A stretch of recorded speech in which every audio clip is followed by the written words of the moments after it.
Welcome, everyone, to this week's Wednesdays at One show. Now, you know I say it every single week. This is a very special show, and I'm very excited about the show. But I'm going to tell you this week, we have beer. So, you know I am extremely excited about today's show.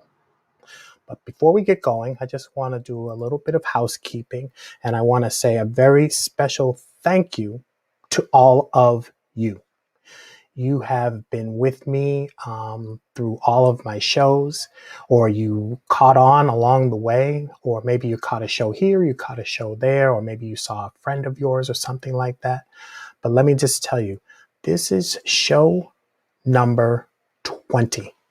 I can't believe it myself. 20 shows, and it's almost perfect and appropriate that we are going to celebrate our 20th show with a little bit of local craft beer.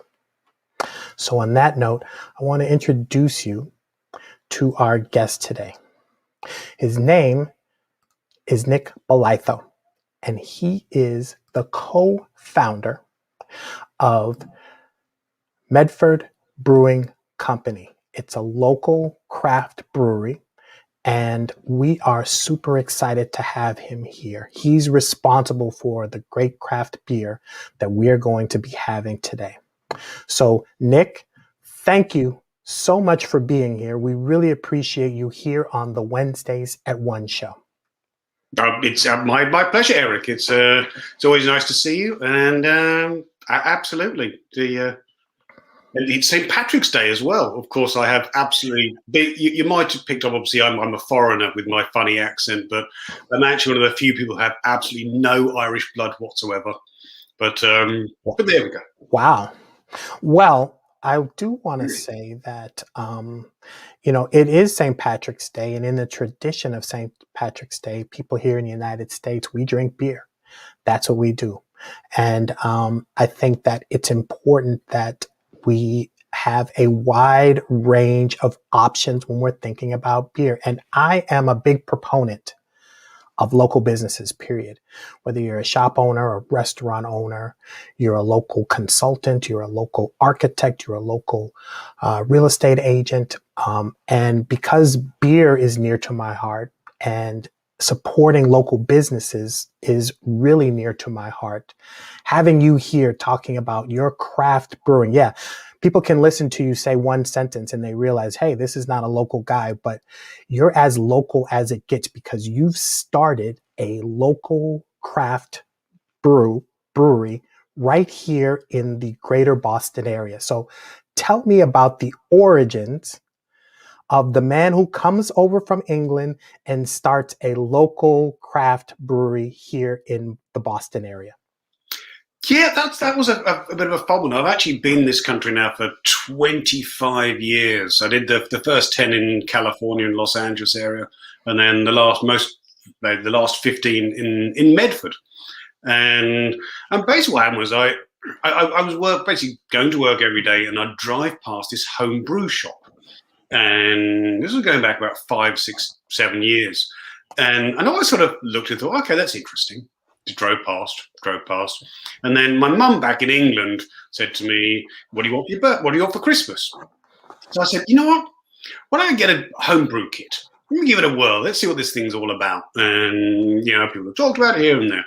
So there I went out and picked up the homebrew kit, my Christmas present from my mum, and started brewing and kind of enjoyed it, and then got to the stage where I was kind of brewing the beer that I really wanted to drink, because I'd sort of I'd tried different beers here and there, and then I thought to myself, you know what, this is a great opportunity to make the one that is the perfect idyllic beer for me. So I started going down that route and sort of doing a lot of experimenting with different hops and other things, and that was all going great. Then one fateful, I think it was actually a Halloween. One of my daughter's friends, their parents used to have these big Halloween parties, and the father was actually an English teacher at Medford High School, Anyway, so their father was quite an accomplished brewer. I might have to confess, significantly better than I am, by a long shot. And basically, so we'd have this party where they'd sort of a lot of basically the beer that he'd made was sort of served around, and I tasted it and thought, you know what, this beer really is pretty good. And my abilities in the comparison, I just said, sort of shadow or pathetic in comparison. And I just started chatting to Max and sort of saying, hey, talk a bit about this, that, and the other. And then I suddenly sort of got this idea in my head, just from talking to him, to say, well, why don't we join up together? I really like making beer. I enjoy beer. You're really, really, really, really good at it and working out the right sort of blends of different things. My background's in sales, marketing, and I've started up a few businesses here and there. So I said, why don't we give it a shot for a bit of a laugh? I said, the worst thing could happen is I end up with a garage full of beer that no one buys. The best thing happen is we sell it all. So it was a no-lose situation, in all honesty. So that was really, it was this conversation how the whole thing got started. We then, so from there, obviously, the fateful world of, I then made the Facebook page. So once I did that, then I had to do it. There was no backing out. It was it, done, and then Facebook official. Yes, without that page, it might never have happened. But so then again, just designing logos, looking at things, interesting areas and interesting things. And because I said we were very Medford, and so I sort of thought, okay, what is it about Medford that's sort of interesting? And one of the, apart from rum, but the which is always good, but that's another story. We and so one of the things was shipbuilding. So yes, we basically, I sort of looked at this. Okay, well, we can actually do something quite fun and interesting here, using some of the Medford history for our branding overall and our products. So what we then did was, I looked at some of the different ships, the schooners that were basically built in Medford, and one of them, which was sort of stood out at the time, was called the President. So we took this and I kind of reworked it. Luckily, I have a very talented wife who can draw, work, Photoshop, photograph things and do all this sort of stuff as well, who helped me work on my really horrible chicken scratch design initially idea to turn it into something that actually looks presentable. So we then basically formed the logo, which is a ship called the President that was built in Medford. And then really from there, we just sort of started cranking. I had met it was actually a slightly amusing story. We were at, I was invited to Northeastern University. I don't know how they found me, but I was invited there to talk on a panel. And we had one of the guys from Down East Cider and Plymouth Brewing Company as well. So two real companies and yours truly, who really didn't actually have a product out. It was a Facebook page, but there we go. And so I'm chatting away with these guys, and I met this guy, a really nice person whilst I was there, who had a label printing company. So literally, we basically got some label. I was chatting away and showed him some designs and ideas that we'd put together. And he then said, okay, yeah, great, let me do some proofs for you. So we printed off these label proofs.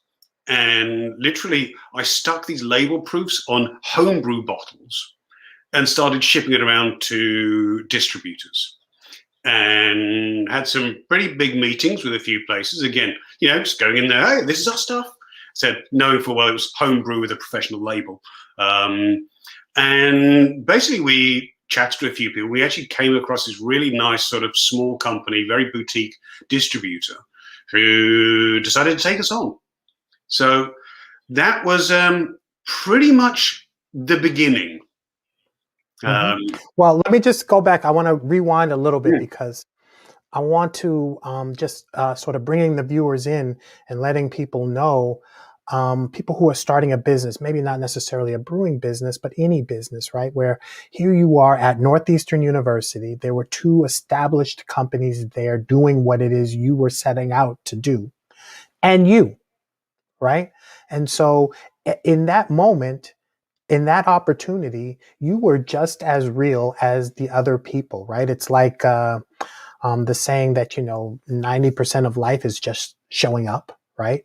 You showed up, you had an idea, you had a plan, and somehow the universe conspired to put you in a position in front of other people that were doing, in front of other people who wanted to hear about brewing, but you were sitting there, you were just as legitimate as the other two. Maybe you didn't internally feel it, but you were already sort of summoning the universe to help you to go forward, sort of putting winds in the sails of the ship on your logo there.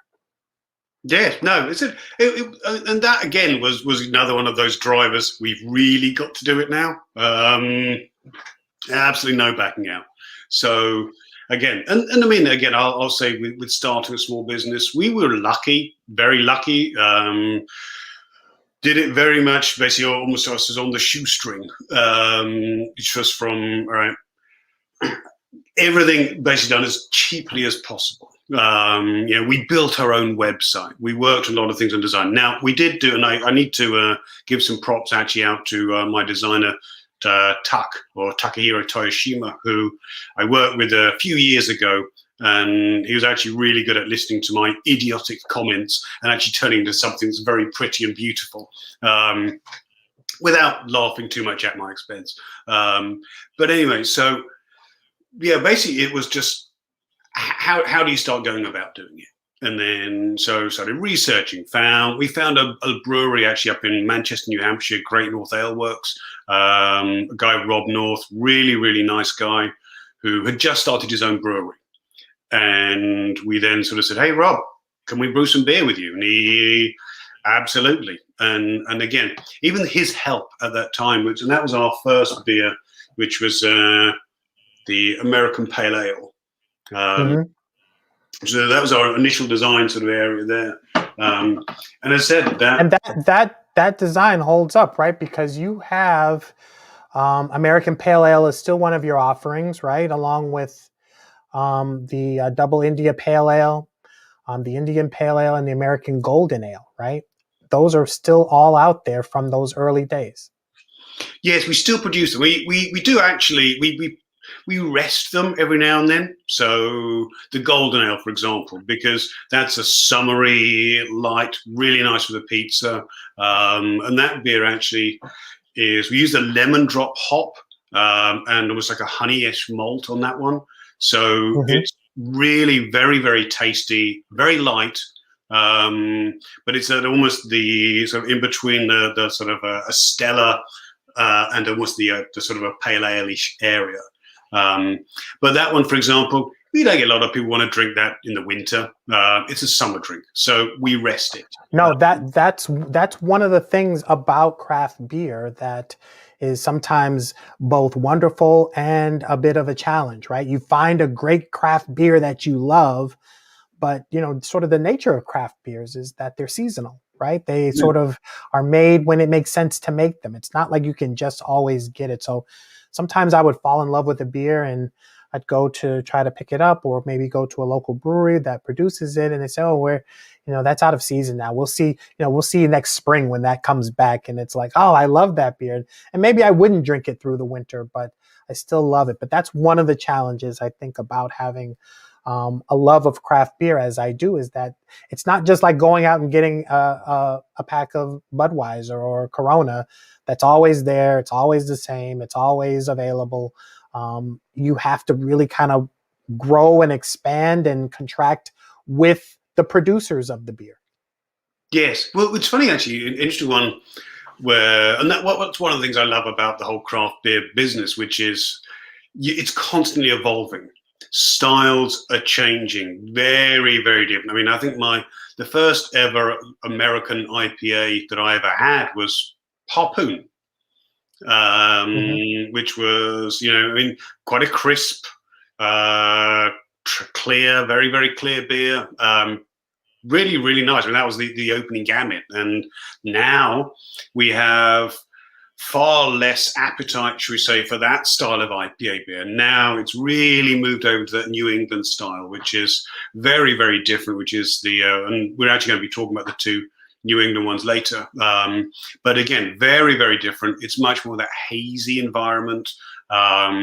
Nothing like as bitter. They like almost a slightly sweeter beer as well. And so, yeah, it's very interesting how that area's changed. And then other things, sours. So, when my first time I had craft beer, I didn't know what a sour was.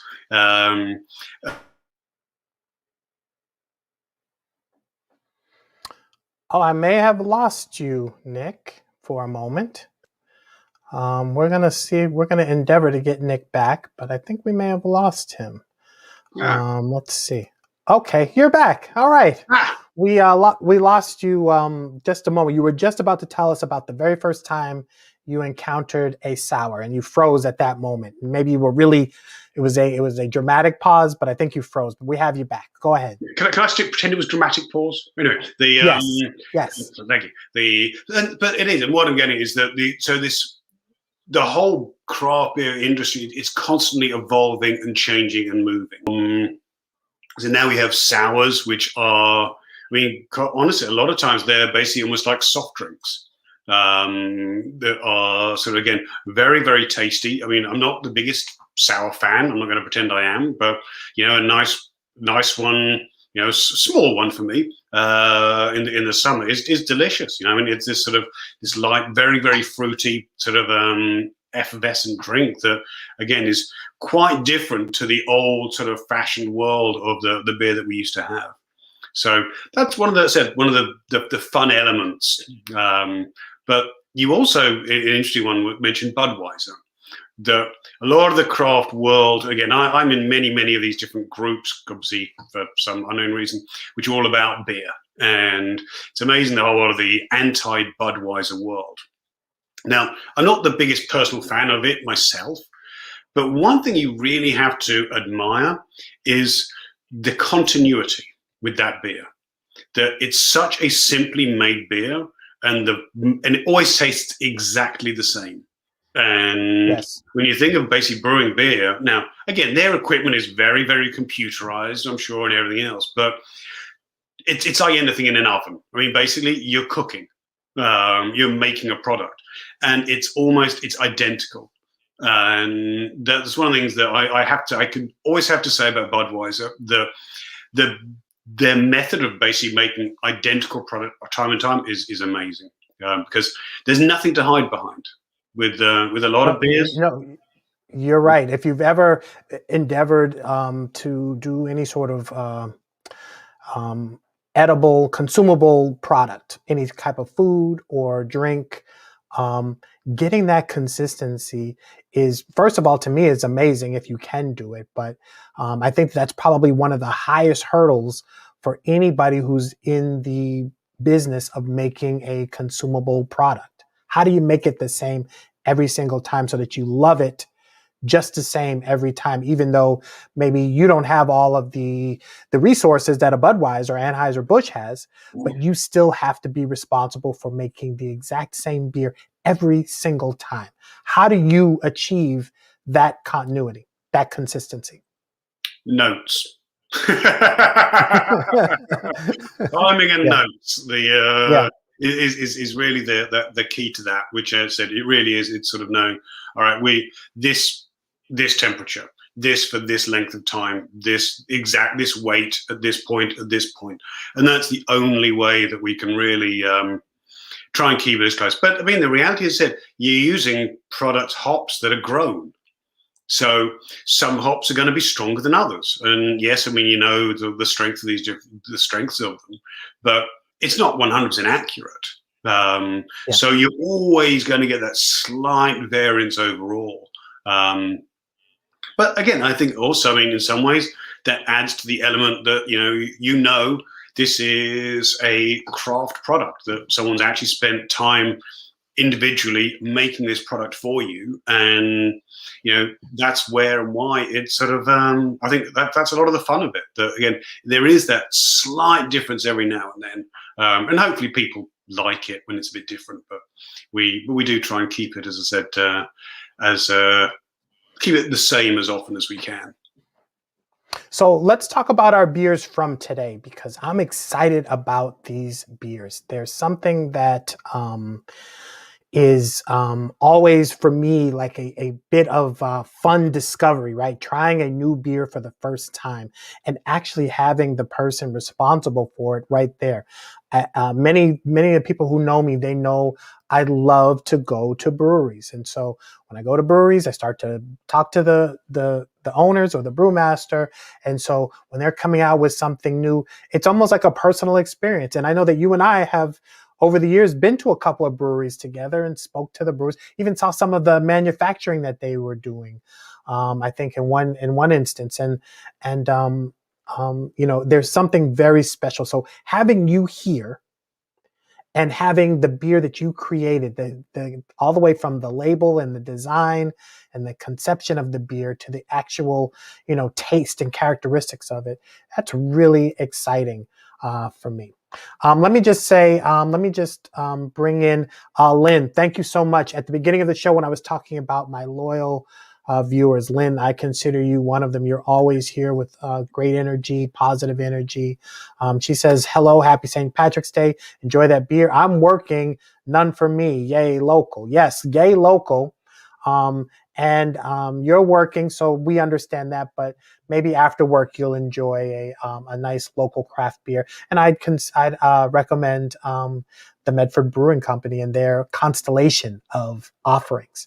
And my good friend Andy Lyons, consistency with a brew recipe is key. Happy St. Patrick's Day. Yes, happy St. Patty's Day. Yes. And I know that Andy actually did some food items as a business once upon a time too. So I know that she knows the ups and downs and challenges of that particular endeavor.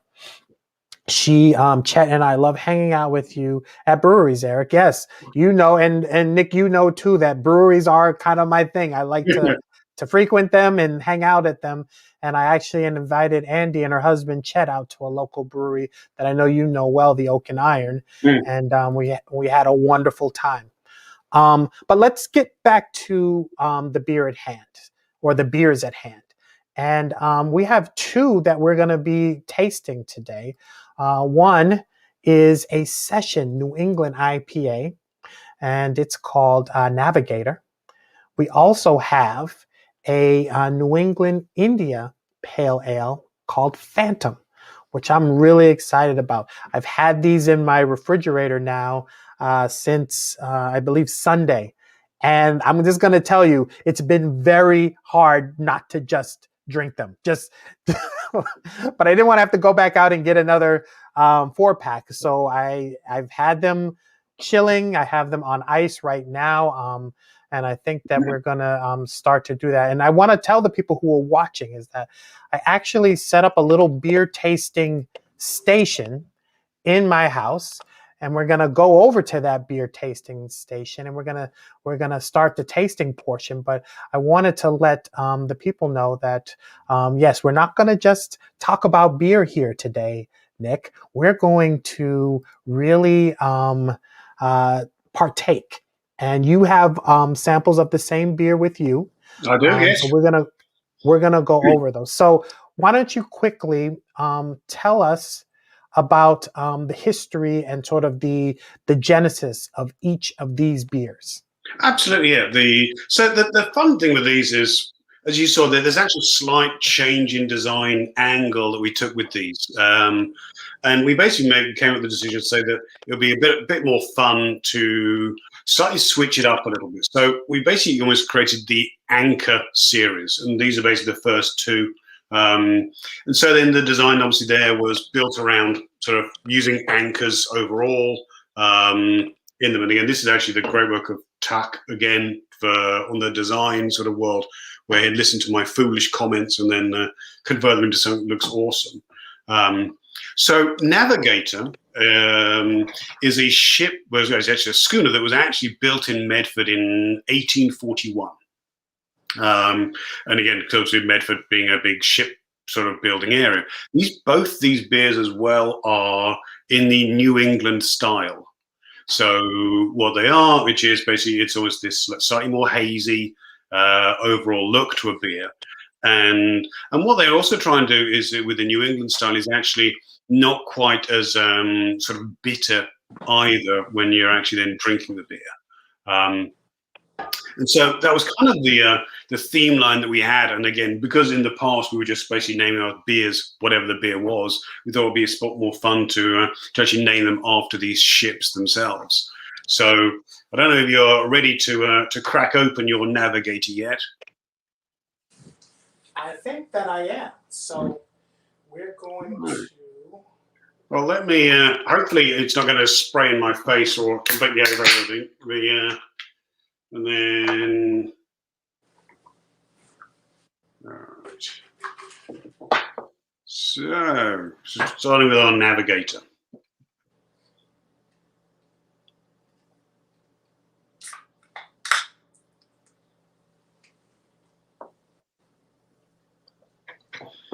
So one of the first things that I always like to do, which is sort of is have a sniff, have a sniff of it, have a good smell of it, because a lot of what happens now in this beer environment is that it's hop profile flavors and odors and smells, and so this again is. So you can pick up very sort of citrusy sort of smell to it overall, and that's due to the hops that we're using.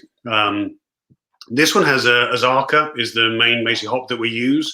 And the thing about the Azarka, again, people say, it's this hop, but a little bit of perhaps on the flavor profiles of that, just so to get a bit more of an idea. So it's quite aromatic, almost a mango, papaya, orange, grapefruit, lemon, pineapple-y, almost sort of tropical fruits and citrusy is the hop and what it basically pushes out into the flavor.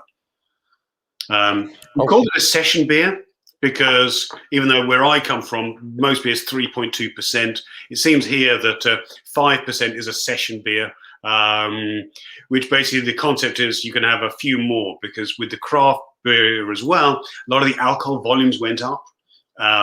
So the idea of this was to call it a session, being that you could have a few of them, have a bit of a beer session. This one again, I don't know if you had a sip yet. I haven't. Wait, I'm listening to the notes, so I want to hear everything before I take a taste. But I'm going to go ahead now. Have a little sip, and then I'm going to talk to you. So hopefully you pick up on some of those different the citrusy flavors. So I said this one's 5% alcohol. It's 25 IBUs. So what is an IBU? Is a good sort of open question. So basically, IBU is it's international bittering units, and so it's basically the scale that on beer you can sort of range how bitter is this beer. So IBUs basically go from I suppose 1 up to whoever knows what, to thousands potentially, and so with these, basically for this one here, and again, I'll give you a bit of a range concept to help you sort of with IBU. So, a Hefeweizen is between 5 to 10. Amber lagers are normally around the 12-ish. American India Pale Ales, IPAs are normally in that 55 to 70, and then a double used basically in that 60 to 100 IBU range. So it's kind of give you that angle of bitterness.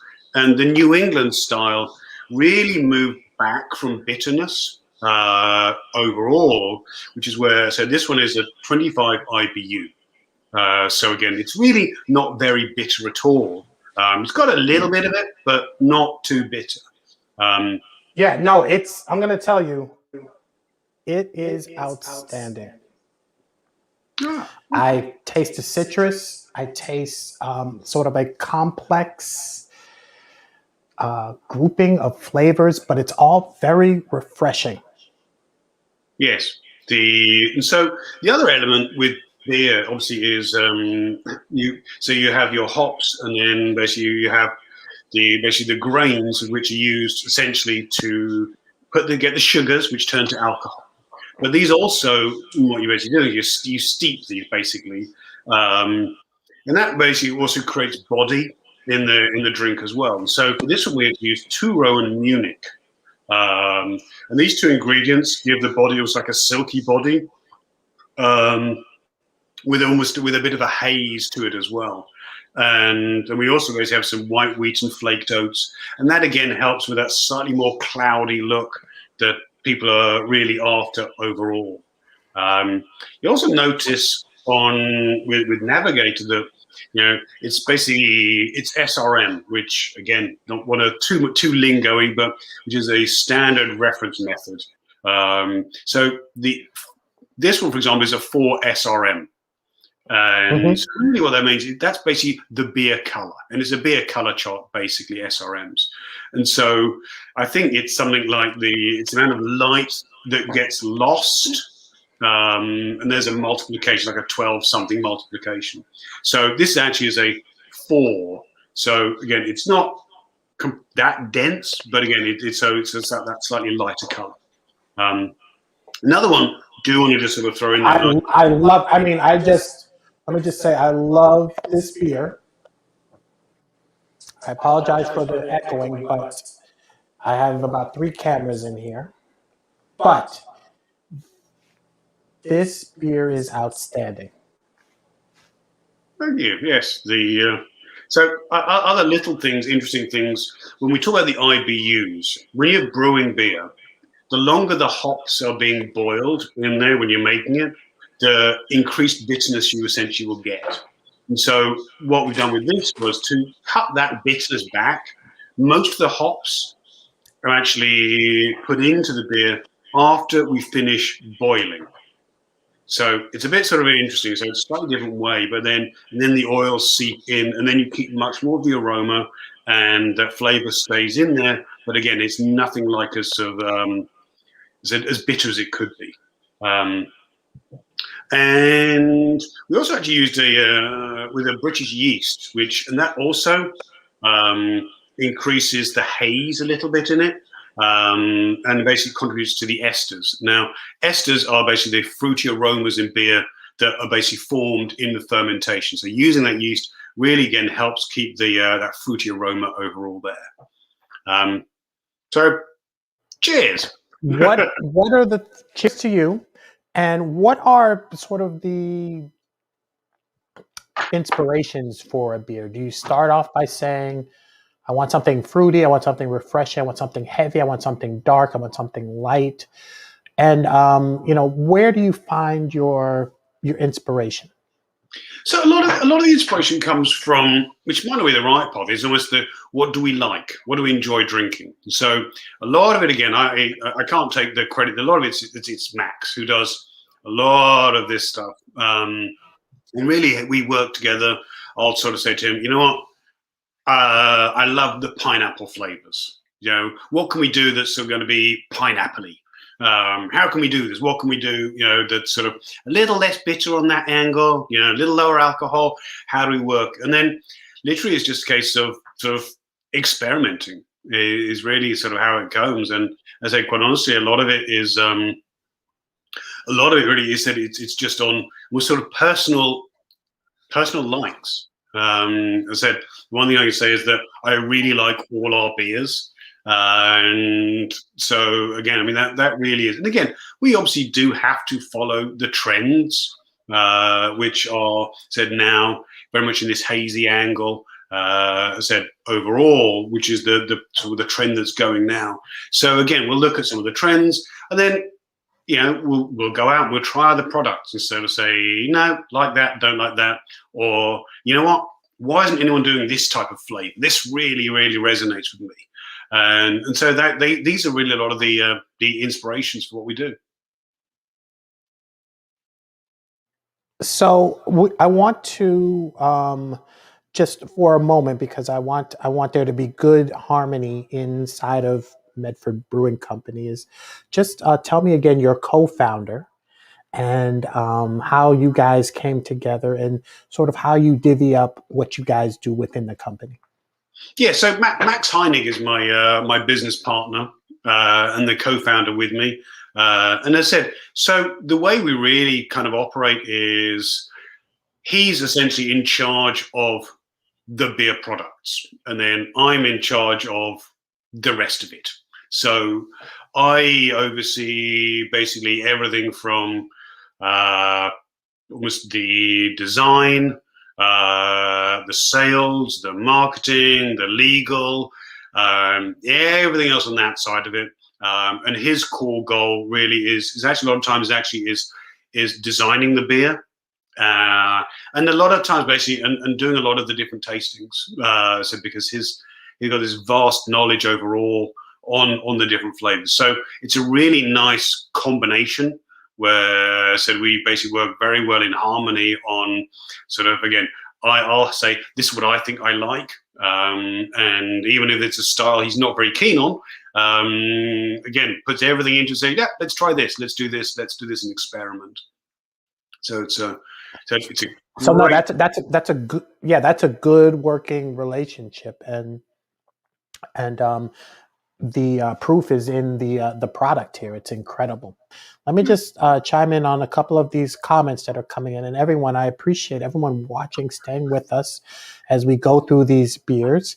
My good friend Sudi, she says, "Happy St. Patty's Day." What are the chances that I get a true blue Brit on St. Patty's Day to talk about beer?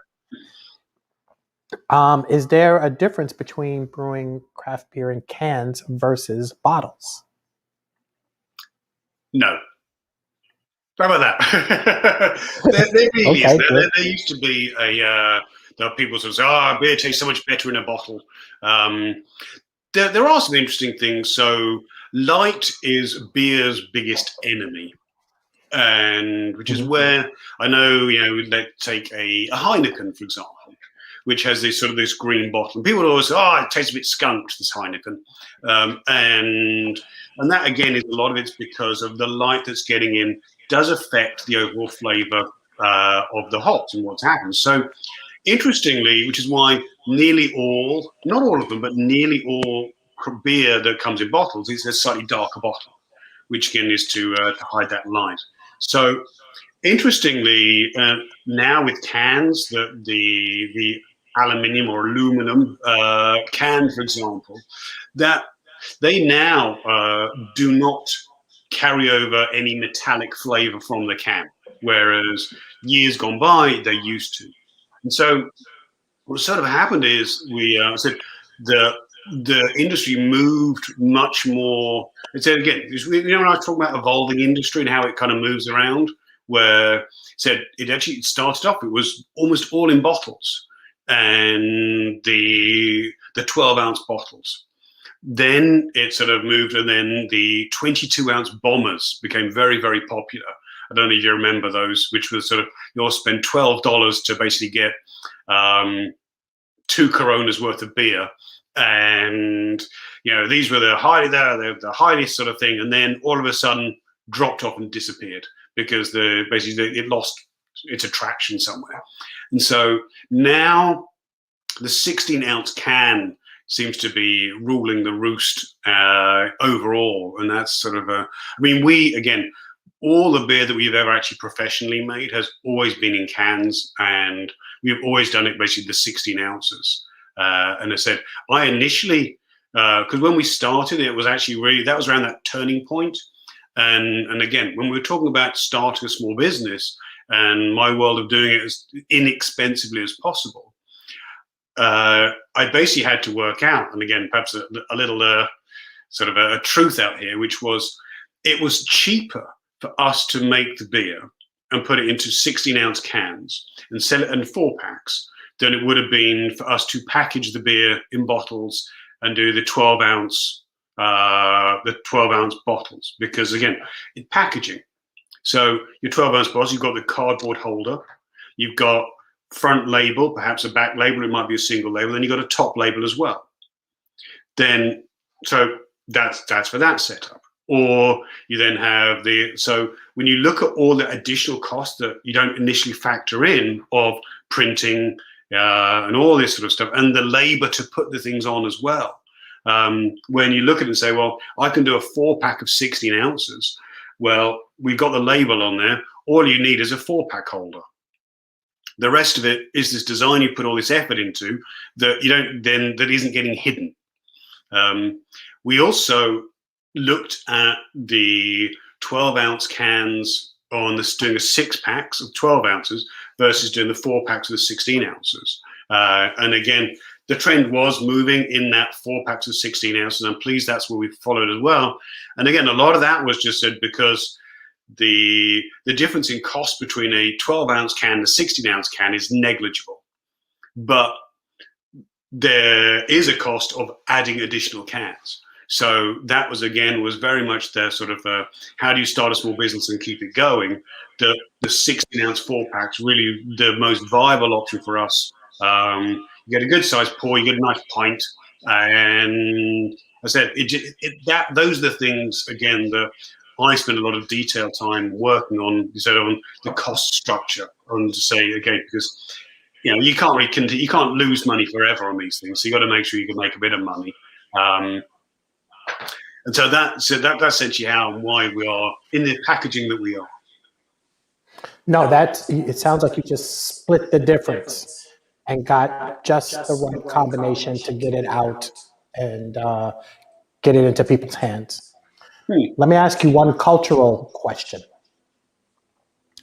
in honor of St. Patrick's Day. What is the biggest difference between an English pub and an Irish pub? That's an excellent question.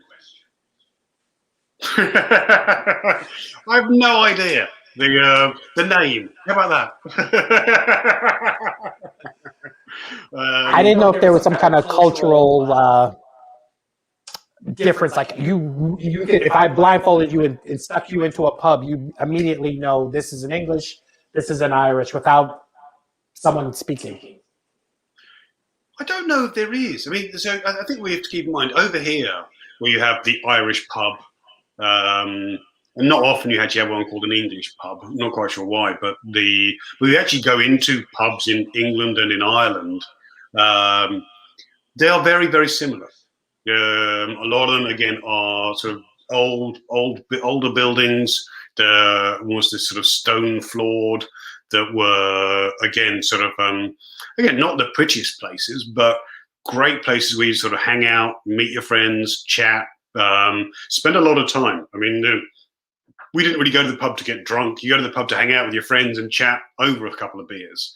And I've basically sort of found that in my own experience, both in England and in Ireland, that they're pretty similar. Don't know. So now we're going to go on to Phantom. Excellent. Yes. So just switch out the slightly larger glass. So Phantom again, which we wanted to follow in the overall sort of stylization with the anchor theme. But Phantom was actually a ship built, again, another ship built in Medford in 1852, I'm sorry. And Phantom, again, when you sort of get going on that one a little bit, as you can see, again, it's got that haziness. Again, we don't go too milkshake hazy with our beers because the reality is a lot of it actually is manufactured. So, again, if you have a good sniff on that one, again, you should pick up on the hop profile. You'll pick up the Azaka again, that was in there. But so again, with those sort of citrusy notes, but we also have Cascade in there, which is one of the first hops I ever brewed with. We have Centennial, which is also one of the first hops I ever brewed with myself. And Cascade gives us almost like a flowery, spicy citrus quality, a little bit grapefruity perhaps. and Centennial, which again has almost got like a lemony-ness to it. Again, these are all different sort of people find these flavors slightly differently, but that's a sort of that hop profile. And unlike Navigator, we actually didn't use Munich, basically, which is where you almost got the on the malt, which is why it's actually a slightly cleaner malty flavor in there compared to Navigator. Again, it's a slightly higher IB, basically higher alcohol level. This one's a 6.5%. And again, slightly more bitter with, I think it's about a 33 IBUs in there. And again, basically with that, again, it's almost trying to have that almost that creamy, sort of slightly hazy, white sort of Belgian lacing sort of head is kind of what we were looking for. Again, but with that really nice little hop balance. So my impressions is, which is really interesting, just first, right off the bat, the light beer is in the dark can. The darker beer is in the light can. This beer feels more familiar to me. This feels like almost like a many of the Belgian-based beers that I've had over time, and this feels more like this is more familiar to me. Versus Navigator, which was more like a fun treat, like something that I wouldn't be able to find on my own, but here it is and it's beautiful. This one is more like I could drink this all afternoon watching football, and it would be very familiar to me. That's sort of my overall impression. I don't have as developed a palate to say here are the notes that I have, but I will say that this beer is fantastic. It really is. Both of these are, but this one is one that I could sort of settle down with and start a relationship. Yes. Get a room, young man. No, well, it's funny you mentioned that. So Navigate, basically Phantom is our best-selling product. It's almost selling 2-to-1 compared to the other products. And I think what you're also finding is, because we have the Cascade and the Centennial, now these are hops that are used quite often in the craft world. And again, you mix up the blends on them in different ways. But because you've got that, I think you'll probably find that's where you're getting some of that familiarity with the overall flavor of it. Because then again, it's got a bit more of that body to it. But again, so you probably, it's got similarities, I'm sure, to some other products that you've tried in the past. I just know that I love it. That's all I need to hear. No, this is these are incredible beers.